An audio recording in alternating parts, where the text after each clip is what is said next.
Pierre. It's very good to see you. Thank you for joining us today. You've been talking about Mark Carney at recent events, saying that he accusing him of sneaky accounting, posting about him on social media. And you've also said that you would eliminate the deficit. When do you think you would be able to do that? Well, it'll be in my platform, our fiscal plan to eliminate the Liberal deficit. It's funny that you ask about the deficit, because remember, 10 years ago, the Liberals promised there would only be 3 deficits, 3 small deficits that would boost growth, create investment, and help the middle class. What's been the result? Well, the 3 deficits became 9 deficits, and then those 9 deficits added $700 billion of debt and a lot of inflation. Investment went down. Our growth is the worst in the G7. And as for that famous middle class that was going to do better, what has happened to them is that 80% of them pay more income tax than they did before the Liberals. And not a single middle class family can afford a new home in any of our big cities. Now Mark Carney is repeating exactly the same promises that Justin Trudeau made. 3 small deficits that he says will be great for the middle class and growth. Well, the results will be exactly the same. It'll mean higher taxes, more inflation, bigger lineups at the food banks. That has been the result over the last 10 years of the Trudeau Liberals, and over the last 5 years, during which Carney has been Trudeau's economic advisor.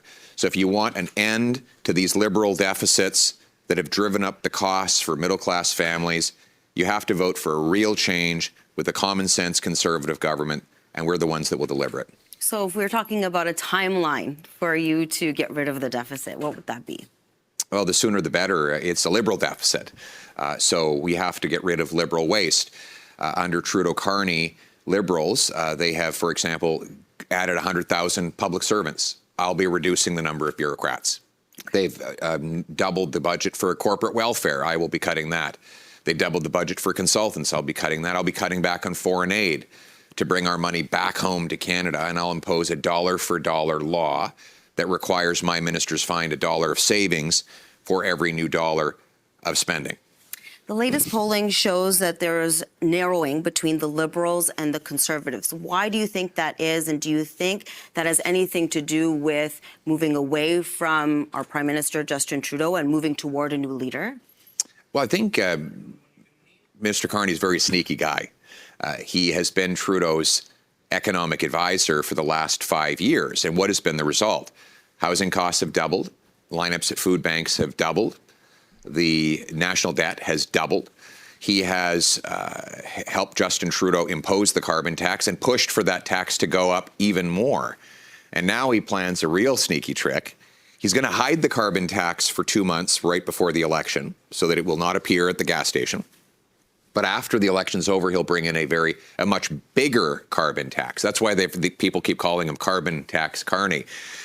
And so if you want a change from the disastrous Trudeau-Carney Liberal policies of the last 10 years, you have to elect common sense Conservatives who will axe the taxes for everyone for good, who will slash bureaucracy, consultants, corporate welfare, foreign aid to bring down debt, taxes, and inflation, who will take GST off new homes and remove bureaucracy so that we can build houses people can afford.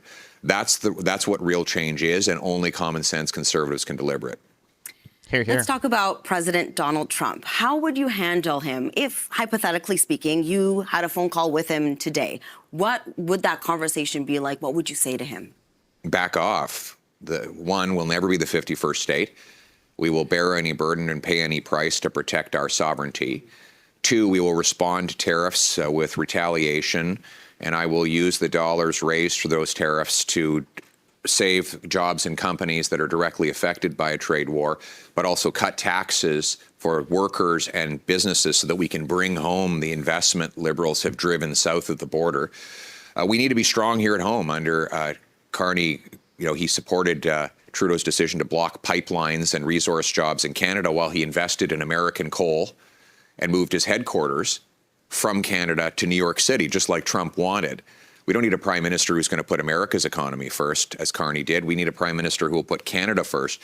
That means passing a big bold, patriotic, bring it home tax cut on work, investment, home building, energy, making stuff in Canada, so we can bring back that investment and become a self-reliant country that rewards its companies for paying high wages, that produces its own resources and trades across Canada.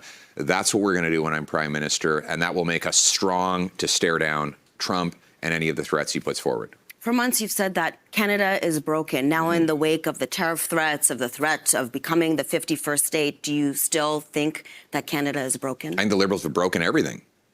They broke our housing market by doubling housing costs. They broke in the household budgets by raising carbon taxes and income taxes, with twice as many people lined up at food banks as there were before the Trudeau Carney Liberals.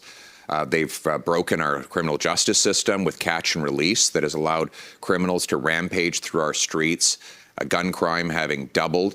They've broken families with the fentanyl crisis that they unleashed by legalizing hard drugs and leaving our borders open. We have more people dead of fentanyl after a decade of the Liberals than died fighting for Canada in the Second World War. So they broke a lot of things, and it is patriotic to point out what is broken so that you can fix it. I mean, Liberals they're trying to gaslight Canadians into saying, if you point out any of the problems that they caused after 10 years in power, you're unpatriotic. I'm sorry, it doesn't work that way. Patriotism is about having an honest conversation about the enormous damage the Liberals did to this country. And by the way, I won't take any lessons on patriotism from Mark Carney, who took jobs and money out of Canada to put them in the States, in China, and in the Middle East. I won't take any lessons from the Liberals on patriotism after they have been lowering our flag and putting down our history for the last 10 years. Conservatives will put Canada first, and that means fixing what Liberals broke. We are a week away from our own election here in Ontario, where we choose our new premier, and it shows that Doug Ford, leader of the Progressive Conservatives, has a healthy lead. What's your working relationship like with him, and who do you endorse, if you endorse anyone? Well, my working relationship is great with all the premiers. I'll work with anybody who will put Canada first. Anyone of any party who's prepared to work together, for example, to take taxes off home building. I'm going to go to all the premiers and say, look, I'm going to take the GST off new homes. Will you take your provincial sales tax off those homes?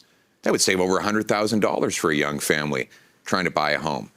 Then let's pressure the municipalities to cut their home building taxes. I'll say to them, look, let's knock down interprovincial trade barriers. I'll give you a bonus every time you remove a barrier to interprovincial trade so that we can start trading between Canadians rather than giving all our goods to the Americans. I'll work with anybody on my plan to bring in a blue seal, for example, a blue seal for immigrant doctors and nurses that is recognized across Canada, so that the doctors that are driving taxis in Canada can actually take a test, prove they're qualified, and get licensed anywhere in the country. So no matter who Ontarians choose or other provinces choose as their premier, I'll always work with that person to put our country first.